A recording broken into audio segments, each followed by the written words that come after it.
Russian and Ukrainian forces are fighting in the streets of Bakhmut, but Russia does not control the eastern city, its deputy mayor has said. Oleksandr Marchenko has told the BBC that not a single building had remained untouched and that the city is almost destroyed. Bakhmut has seen months of fighting and is now almost totally encircled by Russian forces. Well, a little earlier, I spoke to our diplomatic correspondent James Landale in Kyiv, and I began by asking him about the relative positions of the Russian and Ukrainian forces in and around the city.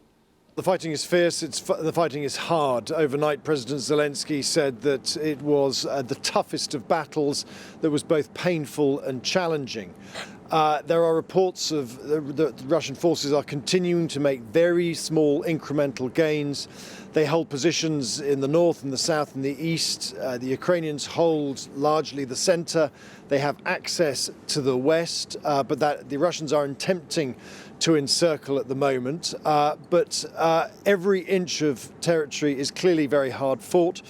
British military officials say that they've had reports that, in some occasions, Russian forces have been making assaults on Ukrainian positions, armed solely with their firearms and their spades, which Russian forces have traditionally also used in the equivalent way that a bayonet will be used by other forces. In other words, an indication of just how close the combat is on the ground in this battle that is now the longest battle in this war so far. This has been going on now in Bakhmut for well over 6 months now.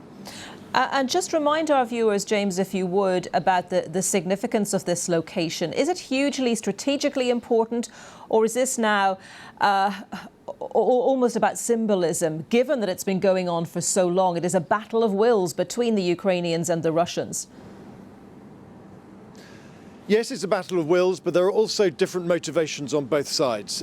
Russia has clearly chosen Bakhmut to be a place where it wants to focus its forces.